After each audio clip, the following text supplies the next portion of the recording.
2,000 dead in 30 minutes. The battle history tried to forget. Less than 30 minutes. That's all it took. 2,039 British soldiers, veterans of the Napoleonic Wars, men who had marched under Wellington himself through Spain and Portugal and France, men who had broken Napoleon's finest regiments at Salamanca and Vittoria, cut down on a muddy field outside New Orleans. Their opponents lost 71.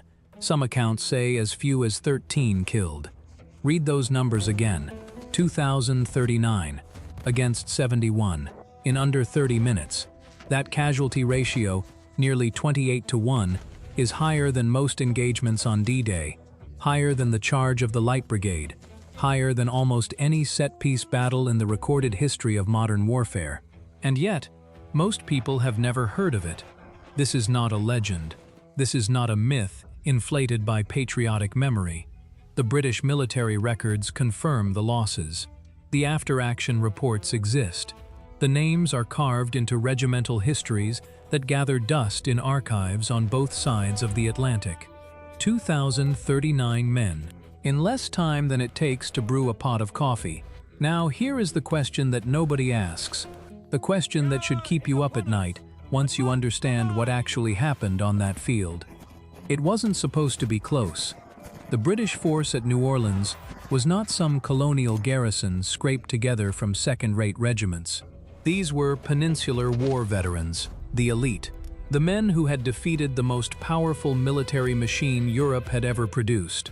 They had every advantage: numbers, training, professional discipline, combat experience, and the full confidence of an empire that had just watched Napoleon Bonaparte exiled to Elba. They expected to walk over an American militia the way a boot crushes an anthill. Instead, they walked into the most efficient killing ground ever constructed on American soil. By the end of this video, you will understand exactly how 30 minutes of carnage turned a forgotten Louisiana swamp into a mass grave. You will understand the tactical decisions and the catastrophic failures that made the slaughter not just possible, but inevitable. But more than that, you will understand something the history books rarely tell you. The men who died in that field were not fools. They were not cowards. They were professionals doing exactly what professionals do, following orders, trusting their commanders, advancing because discipline demanded it. And that is precisely what killed them. The truly horrifying part of the Battle of New Orleans is not the numbers. It is the question of who is responsible for them. That answer is coming. But first, you need to understand what brought two armies to this strip of Louisiana mud, and why the stakes were so astronomically high that the British were willing to send their finest soldiers across open ground into the muzzles of cannons and frontier rifles. Because the story of New Orleans doesn't begin on January 8, 1815. It begins with a burned city, a desperate republic, and a single man burning with fever and fury who refused to lose. By the autumn of 1814, the War of 1812 has become a national embarrassment for the United States. It was supposed to be a quick war, a confident war. The young American Republic, barely 3 decades old, looked north at British Canada and saw vulnerability. The British were consumed by their war against Napoleon. Their attention, their treasury, their best soldiers, all of it was pointed at Europe. This was the moment. This was the opening. The Americans took it. They invaded Canada and failed. Spectacularly, repeatedly, humiliatingly. A series of bungled campaigns along the northern border exposed the United States Army as unprepared, undersupplied, and poorly led. The dream of annexing Canada evaporated in a litany of retreats and surrenders. Then came August 1814, and the most psychologically devastating blow the young republic had ever absorbed. A British force marched into Washington, D.C., the capital of the United States, and put it to the torch. The Capitol building, the White House, government offices, the Library of Congress, all of it reduced to smoking ruins. President Madison fled the city. His wife Dolly saved a portrait of George Washington before the flames reached it. The image of the First Lady clutching a painting while the seat of American government burned behind her says everything about the state of the Republic in the summer of 1814. For a nation still raw and uncertain, still proving to the world that self-governance was not an experiment doomed to failure, the burning of Washington was a wound that went far deeper than any military defeat. It was humiliation written in ash. But the British had also failed to crack Baltimore. The defenders of Fort McHenry held, and a young lawyer named Francis Scott Key, watching the bombardment from a ship in the harbor, wrote the words that would become the American national anthem, a poem born in the middle of a war that was not going well. The conflict had reached a grinding, exhausted equilibrium. Both governments knew it. Diplomats were already in Ghent, Belgium, negotiating an end to the war. Somewhere in those elegant drawing rooms, men in powdered wigs were arguing over borders and fishing rights, while soldiers continued to kill each other an ocean away.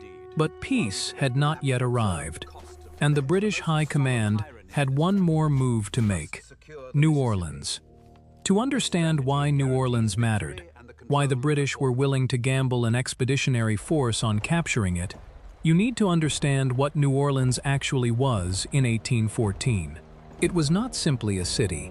It was a choke point, a fulcrum, the single most strategically valuable piece of real estate in North America. The Mississippi River drains the entire American interior, an area of nearly 1.2 million square miles.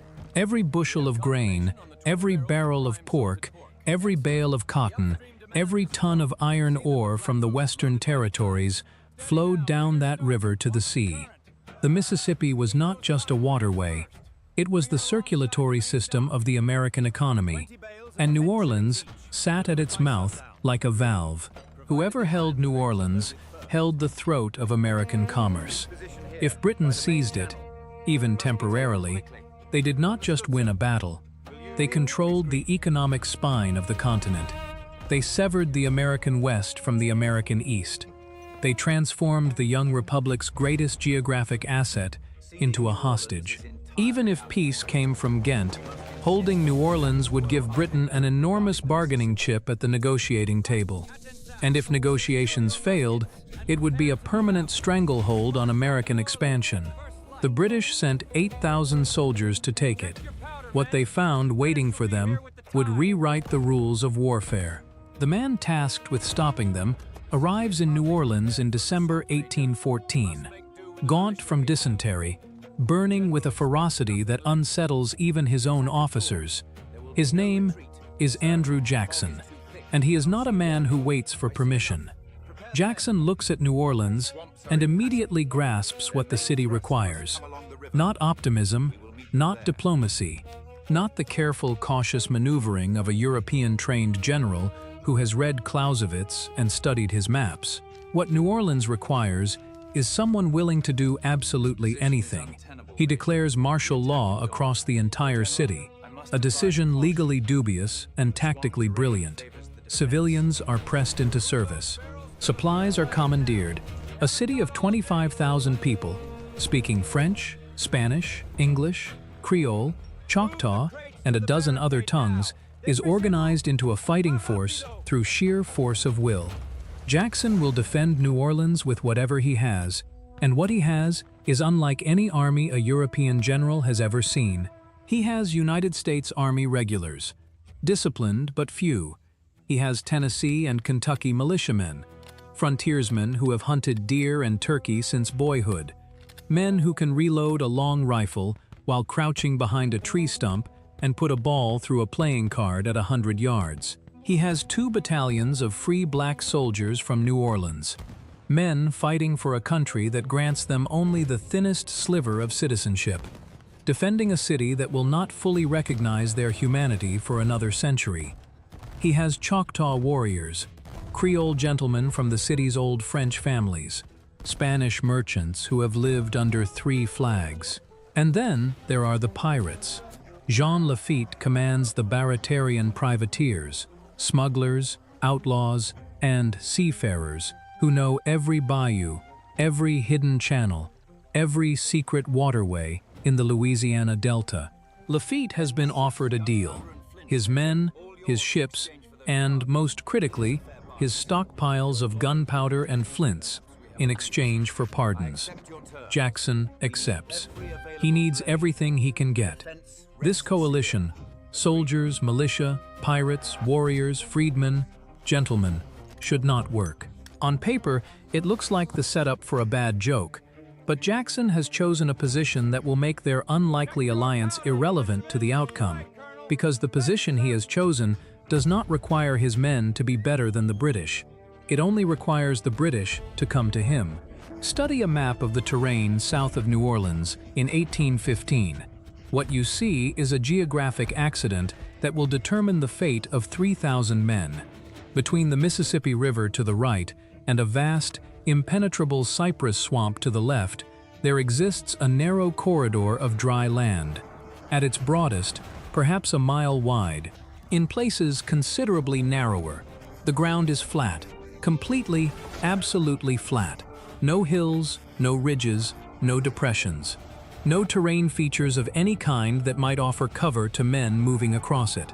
It is, in military terms, a kill zone, and Jackson has positioned his line at the far end of it. The Rodriguez Canal, little more than a drainage ditch before Jackson's engineers got to work, has been deepened into a proper trench. The excavated earth has been piled into a rampart behind it. Cotton bales, hundreds of them, commandeered from the surrounding plantations, are stacked along the top to absorb musket balls. Firing platforms allow multiple ranks of riflemen to shoot in overlapping volleys. Artillery batteries, 9 of them, are positioned at intervals along the entire line. Their fields of fire sweep every inch of the open ground ahead. A wall of mud and cotton, stretching from the river to the swamp, with no way around it. This is not a battlefield.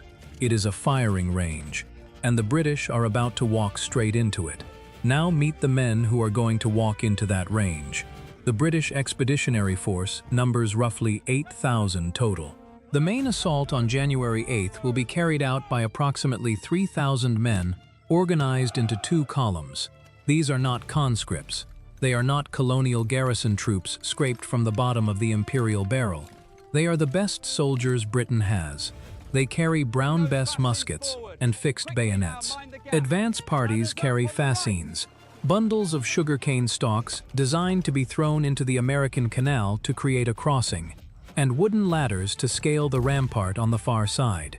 Their commander is Major General Sir Edward Pakenham, the Duke of Wellington's brother-in-law, a decorated officer, a man who has led bayonet charges in Spain, who has stood in the smoke of a dozen European engagements and come out the other side alive.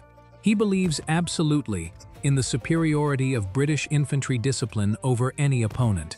He has earned that belief. It has served him well. It is about to kill him. The plan, on paper, is sound. 1 column under Major General Samuel Gibbs will assault the center left of Jackson's line, the strongest section, but also the section where a breakthrough would be most decisive. A 2nd column will advance along the riverbank, closer to the Mississippi. A 3rd element, the critical element, the one the entire plan depends upon, will cross the river itself in boats, land on the opposite bank, and attack the American artillery from behind. If that flanking maneuver succeeds, the guns that can fire into the side of the advancing columns will be silenced. The artillery that makes the corridor a death trap will go quiet.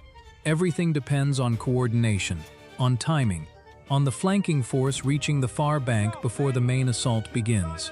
In the pre-dawn darkness of January 8, 1815, it all starts to come apart. The boats intended to ferry the flanking force across the Mississippi are delayed. The river current is stronger than anyone planned for. A canal connecting to the launch point has partially collapsed. There are not enough vessels. Pakenham receives the reports in the darkness. His plan is unraveling before a single shot has been fired. He faces a choice that will echo through history. He can delay. He can wait for the flanking force to reach the far bank, ensure the coordination his plan requires, attack when the pieces are in place. Or he can attack now. he knows something else too, something that has already sealed the outcome, though he cannot fully admit it to himself yet. Jackson's scouts, including Lafitte's Barratarians, men who know every inch of this landscape, have been tracking British movements for days. The American line is fully manned. Every rifleman is in position. Every cannon is loaded. Every man behind that rampart is awake and waiting. The element of surprise is gone. Pakenham chooses to attack. In the first gray light of dawn, as fog clings to the Mississippi and the air hangs cold and still over the Louisiana lowlands, 3,000 men step off into the open field. They advance in tight formation, shoulder to shoulder, bayonets fixed. Drums beat the pace. Officers on horseback ride alongside the columns, swords drawn. This is how they fought at Salamanca. This is how they defeated the French. Ranks of disciplined men moving in lockstep, a wall of red and steel rolling forward across the earth. They have never faced anything like this. The fog clings to the field, shrouding the advance in gray silence for a few minutes. The British columns are ghostly shapes moving through the mist. And then, as the fog begins to thin, the men in the leading ranks see the American line for the first time in the pale morning light. The long, low rampart stretching from river to swamp, the dark mouths of cannon spaced along its length, and above the parapet, the silhouettes of hundreds of men, rifles resting on the muddy lip of the wall, utterly still, waiting. Behind that rampart, Jackson has given his orders. Hold fire, let them come, let them get close. Do not waste a single shot. The British advance across the open ground. 300 yards, 250 yards, 200 yards. The field is enormous and silent, except for the rhythmic squelch of boots in mud and the distant rattle of British drums.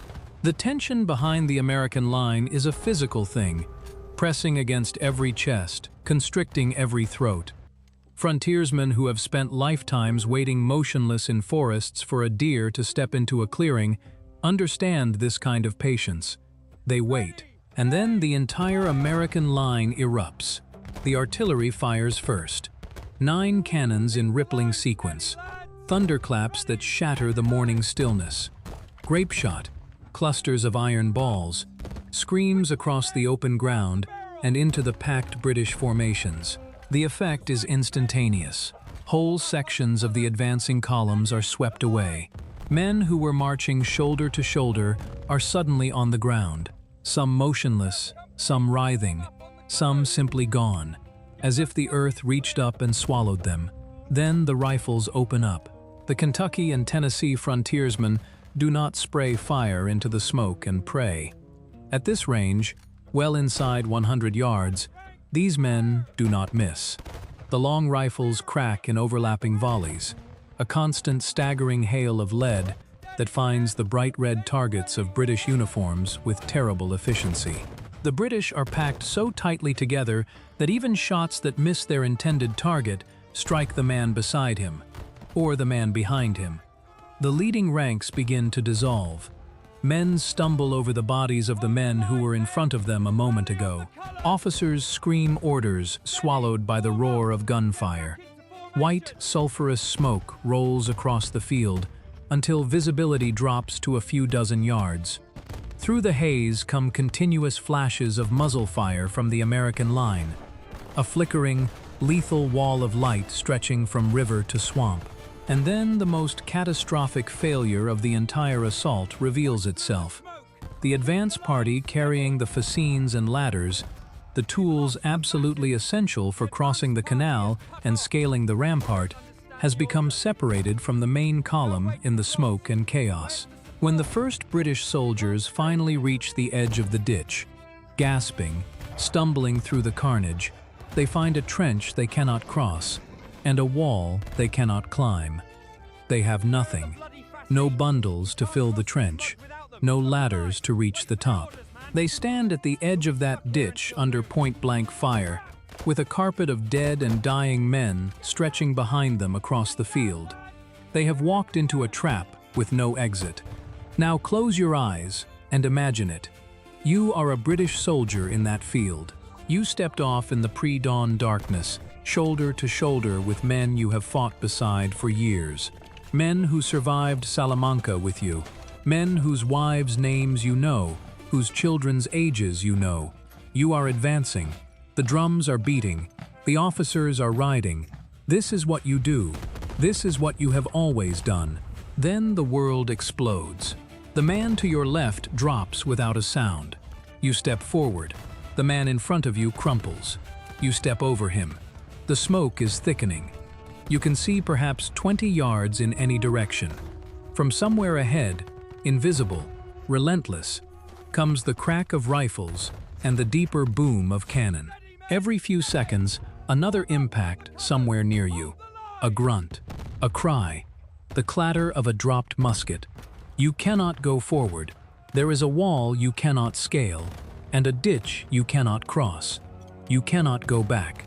Retreat across hundreds of yards of open ground means running through the same fire that is tearing apart the men around you.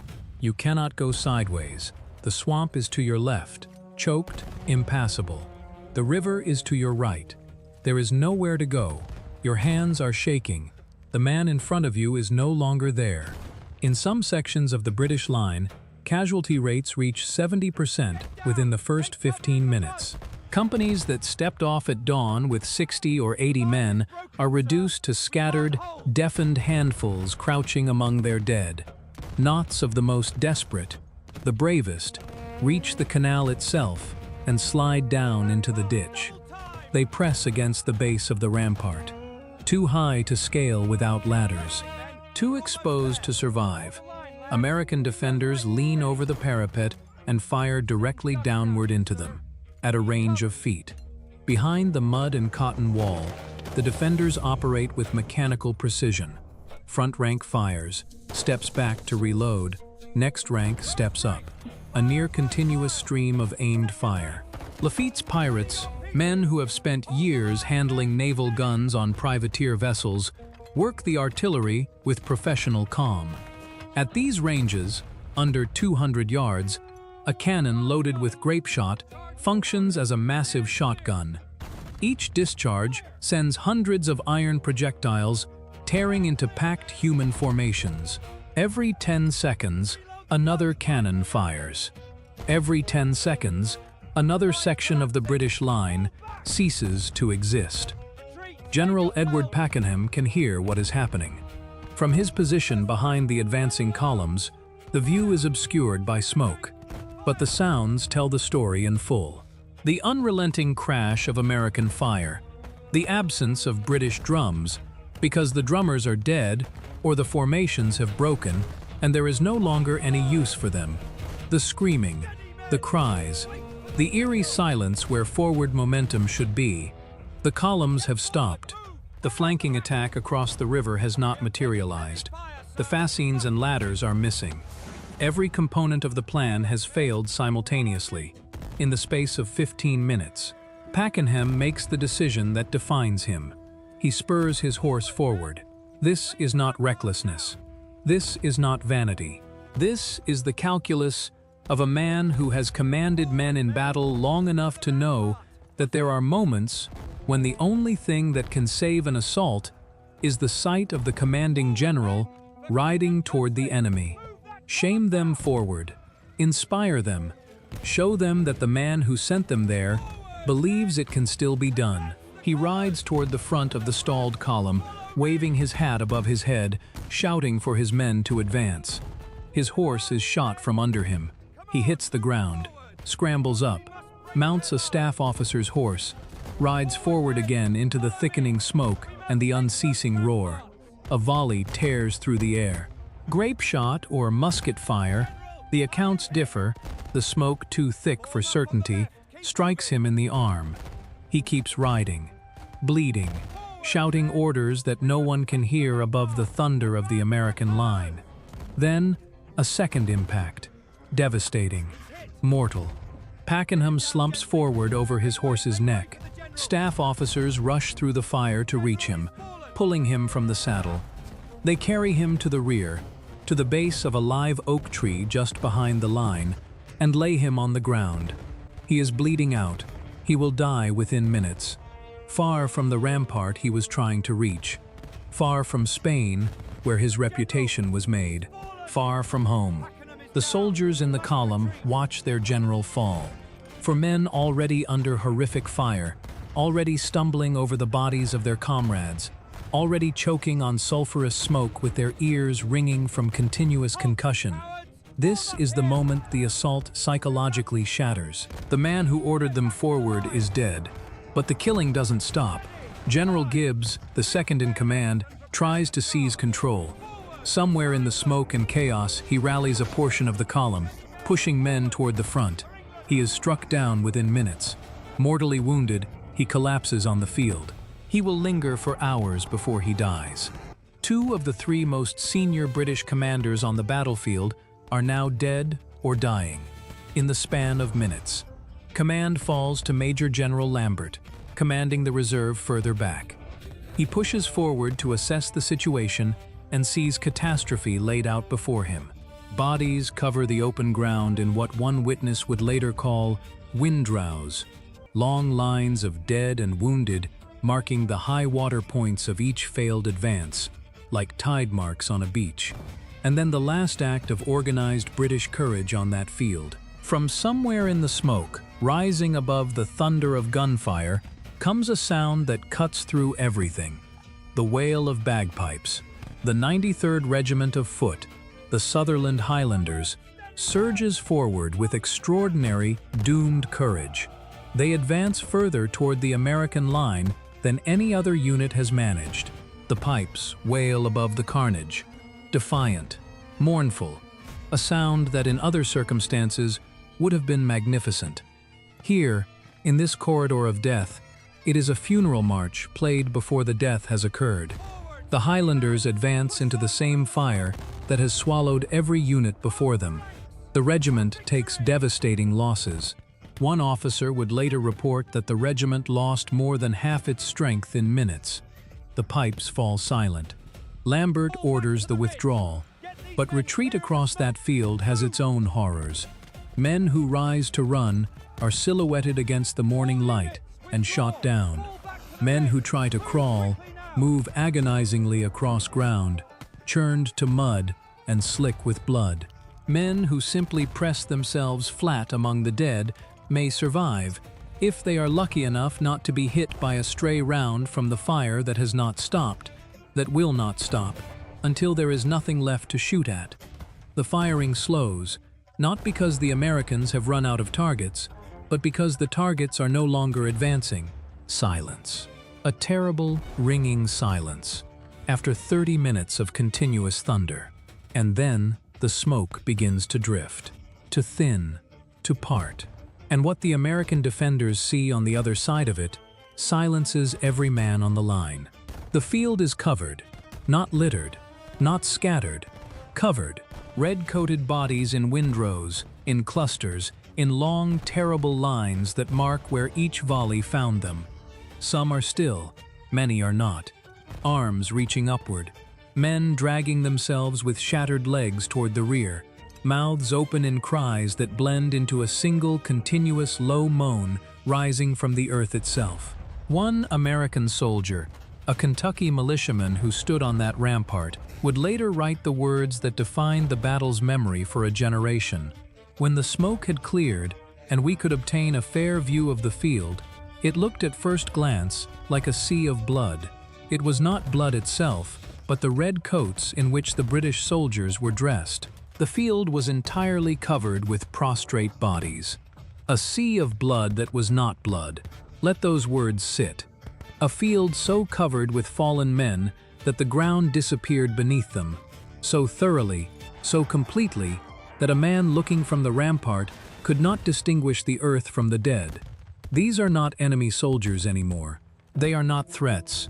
They are not the men who burned Washington. They are men, human beings, lying in Louisiana mud, far from everything they knew. And the Americans who fired the shots that put them there are weeping. Many of these defenders have never seen carnage on any scale, let alone this. They are hunters, farmers, shopkeepers, pirates, and the men who minutes ago were methodically picking targets with the focus of a turkey shoot are now looking at a landscape that the human mind was not built to process. American soldiers begin to climb over the cotton bales. They drop down the other side and walk onto the field.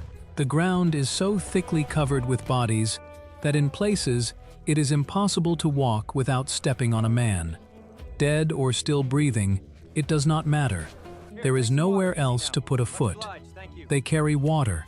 They kneel in the mud beside British soldiers, men who 40 minutes ago were trying to kill them, and offer their canteens. War's grotesque intimacy. The enemies of an hour ago, kneeling in the same mud, lifting the same shattered bodies, united by the shared horror of what has just occurred, and by something older and simpler than any war, the human imperative to help a suffering man. When the final tallies were recorded, the numbers told a story almost too extreme to believe. British losses in the main assault: approximately 2,039 men killed, wounded, and captured. Among the dead, Major General Sir Edward Pakenham, Commanding General; Major General Samuel Gibbs, mortally wounded on the field; a third senior officer, Major General John Keane, seriously wounded. The British command structure was effectively decapitated. The three most senior officers all killed or broken in the span of minutes. American casualties, 71. Some sources record as few as 13 killed outright, 28-1. This is one of the most lopsided outcomes in the history of modern warfare. Battles of the Napoleonic era routinely produced heavy casualties on both sides. Armies expected to bleed. They were built for mutual attrition. The assumption embedded in every tactical doctrine of the age, in the minds of generals from London to Paris to Moscow, was that two professional armies meeting in open battle would inflict grievous losses upon each other. Victory was measured in who could absorb more punishment before breaking. The idea that a professional European army could lose 2/3 of its attacking force while inflicting fewer than 100 casualties on its opponent was not merely surprising. It was, and remains, almost without parallel in the annals of organized warfare. Why? Three factors converged on that field on the morning of January 8th, and any one of them alone might have changed the outcome. Together, they made what happened inevitable. First, terrain. The corridor between river and swamp offered no cover whatsoever to an attacking force. There was no dead ground, no defilade, no place to pause, regroup, or shelter. Every yard of the advance was spent fully exposed to fire from a fortified position. Second, weapons. The Kentucky and Tennessee long rifle was a fundamentally different instrument than the British Brown Bess musket. The Brown Bess was accurate to perhaps 50 yards under ideal conditions. The American long rifle was accurate to well over 100, in the hands of men who had spent their lives developing that accuracy. Jackson's frontiersmen did not spray fire into the smoke. They aimed at individuals, and they hit what they aimed at. Third, the missing fascines. This is the detail that turns a military disaster into a moral catastrophe. Pakenham's plan had a viable solution to the problem of the canal and the rampart. The advance parties carrying the fascines and ladders would create crossings, and the main body would pour through. It was standard siege methodology. It had worked in Spain, but in the smoke and chaos of the advance parties became separated. The tools never reached the men who needed them, and Pakenham, watching his plan collapse, chose to press the attack anyway. Men died at the base of that rampart, trying to claw their way up with their bare hands. Men died in the ditch because there was no way across it. Men died in the open field because there was nowhere to go but forward or back, and both directions were lethal. Was there a moment, any moment, when the assault could have been called off before the full catastrophe unfolded? Yes. When the flanking attack was delayed, Pakenham could have delayed the main assault. When the fascines were reported missing, He could have halted and reorganized. He did neither. Whether this was courage or stubbornness, confidence or recklessness, the decision of a professional soldier operating on the best information available, or the catastrophic error of a man who could not admit his plan, had already failed. History does not offer a clean verdict. What history offers is the outcome. 2,039 men, 30 minutes. Now here is the thing that history should never let you forget. On December 24, 1814, 2 weeks before the Battle of New Orleans was fought, American and British diplomats in Ghent, Belgium, signed a peace treaty, formally ending the War of 1812. The war was over. The signatures were on the parchment. The terms had been agreed. The ink was drying in a Belgian city, while men bled out on Louisiana mud. Neither army knew. There was no telegraph, no radio, no way to transmit a message across an ocean in anything less than weeks. The fastest dispatch ships of the era took 4 to 6 weeks to cross the Atlantic. The Treaty of Ghent, signed on Christmas Eve, would not reach American shores until mid-February. January 8, 1815, the Battle of New Orleans, falls exactly in the middle of that gap. 2,039 men died in a battle that, in the strictest legal and diplomatic sense, did not need to happen. The peace had already been made. Let that land. There is a temptation, when confronted with this fact, to call it tragic irony, the kind of bitter twist that history occasionally produces, grim and meaningless. 2 weeks of difference, a faster ship, a more reliable telegraph, and 2,039 men go home. But the irony does not end there, because the Battle of New Orleans, fought after the peace treaty was signed, paradoxically became the most consequential engagement of the entire War of 1812. Not because it changed the treaty, it did not. The terms of peace were already set, but because it transformed the way Americans understood themselves. Before New Orleans, the War of 1812 was a national embarrassment, a burned capital, failed invasions, a war the young republic had picked and could not finish. Americans were not proud of it. After New Orleans, the narrative shifted completely.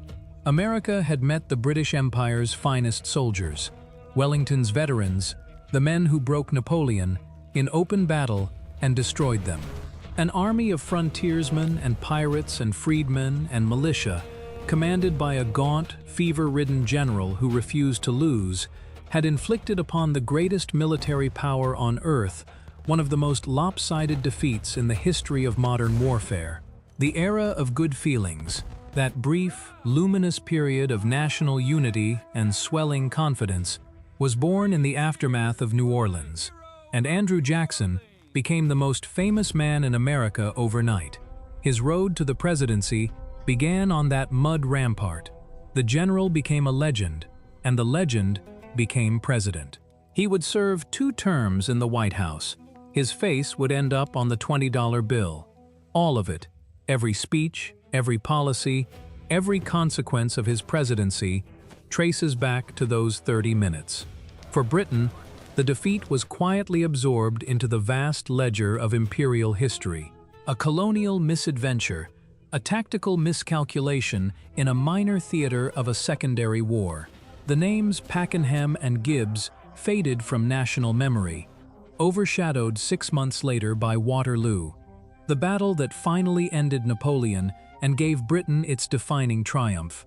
But for the families of the 2,039, the wives in England and Scotland and Ireland who waited for letters that never came, the children who grew up without fathers, the parents who received a knock at the door instead of a homecoming, New Orleans was not a footnote, it was everything.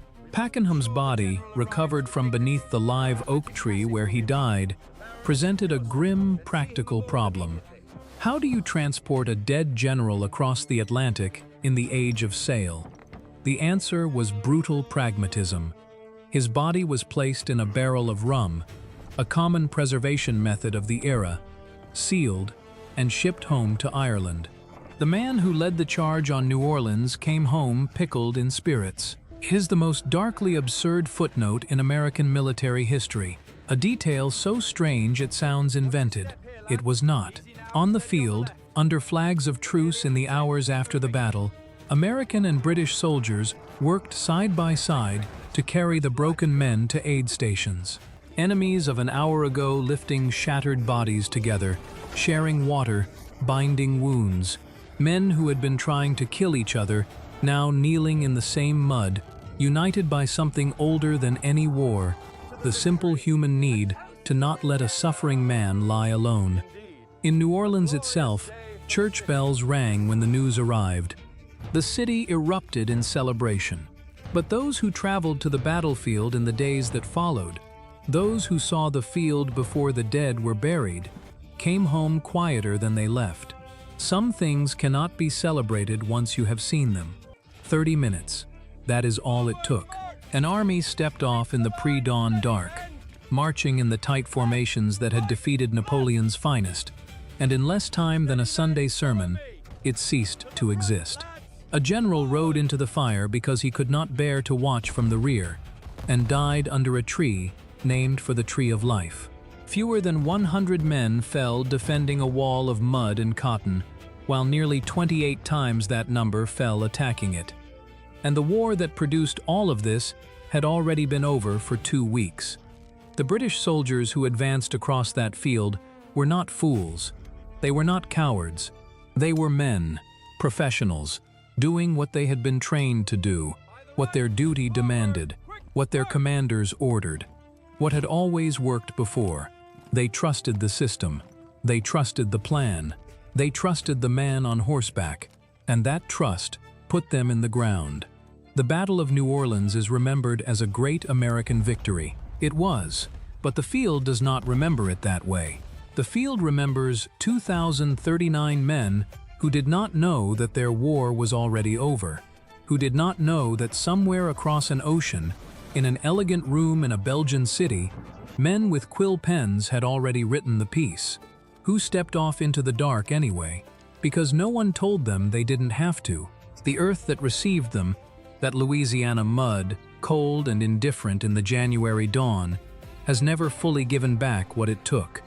And the question that should haunt us, the question the numbers do not answer and the history books do not ask, is not how this happened, it is why we keep letting it.